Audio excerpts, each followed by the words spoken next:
ನಮ್ಮ ಬ್ರೇಕ್ಫಾಸ್ಟ್ ನ್ಯೂಸ್ದಲ್ಲಿ ಎಲ್ಲ ಸುದ್ದಿ ಕೊಡ್ತೀವಿ, ಜೊತೆಗೆ ಮನೋರಂಜನೆ ಕೊಡ್ತೀವಿ, ಹಾಗೆ ಆರೋಗ್ಯದ ಬಗ್ಗೆ ಕೂಡ ಕಾಳಜಿ ಇದೆ. ವೈದ್ಯ ಮಿತ್ರ ಅನ್ನುವಂಥ ಒಂದು ಹೌದು, ಹೊಸ ಕಾನ್ಸೆಪ್ಟ್.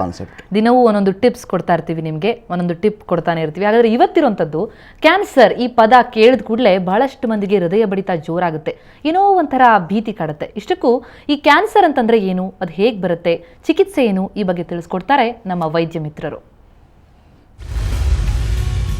ಕ್ಯಾನ್ಸರಿಂದ ಪೇಷಂಟ್ಗೆ ತುಂಬ ಟ್ರಾಮಾ ಆಗುತ್ತೆ, ಸೈಕಾಲಜಿಕಲ್, ಫಿಸಿಕಲ್, ಮೆಂಟಲ್ ಅಷ್ಟೂ. ಸೊ ಇದಕ್ಕೆ ಕೌನ್ಸಿಲಿಂಗ್ ಬೇಕು, ಬೋತ್ ಪೇಷಂಟ್ಗೆ ಆ್ಯಂಡ್ ಫ್ಯಾಮಿಲಿಗೆ.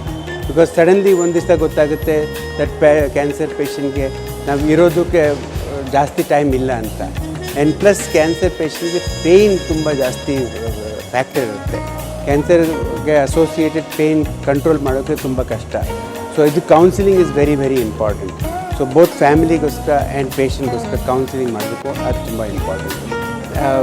ಕ್ಯಾನ್ಸರ್ ಅರ್ಲಿ ಡಿಟೆಕ್ಟ್ ಮಾಡಿದ್ರೆ ಅದು ಚಾನ್ಸಸ್ ನಾವು ಕ್ಯೂರ್ ಮಾಡೋಕ್ಕೆ ಒಳ್ಳೆಯದು. ಲೇಟ್ ಕ್ಯಾನ್ಸರ್ ಡಿಟೆಕ್ಟ್ ಆದರೆ ಕ್ಯೂರ್ ಮಾಡೋಕ್ಕಾಗಲ್ಲ. ಸೊ ಅದಕ್ಕೋಸ್ಕರ it is very important that ನಾವು ಚೆಕಪ್ಸ್ ಮಾಡೋದು, ಇಯರ್ಲಿ ಚೆಕಪ್ಸ್ ಮಾಡೋದು. ಆ್ಯಂಡ್ ಇಯರ್ಲಿ ಚೆಕಪ್ಸಲ್ಲಿ ನಾವು at least ultrasound, mammogram and ಪ್ಯಾಪ್ smear ಮಾಡೋದು ಈಸ್ ವೆರಿ ವೆರಿ ಇಂಪಾರ್ಟೆಂಟ್.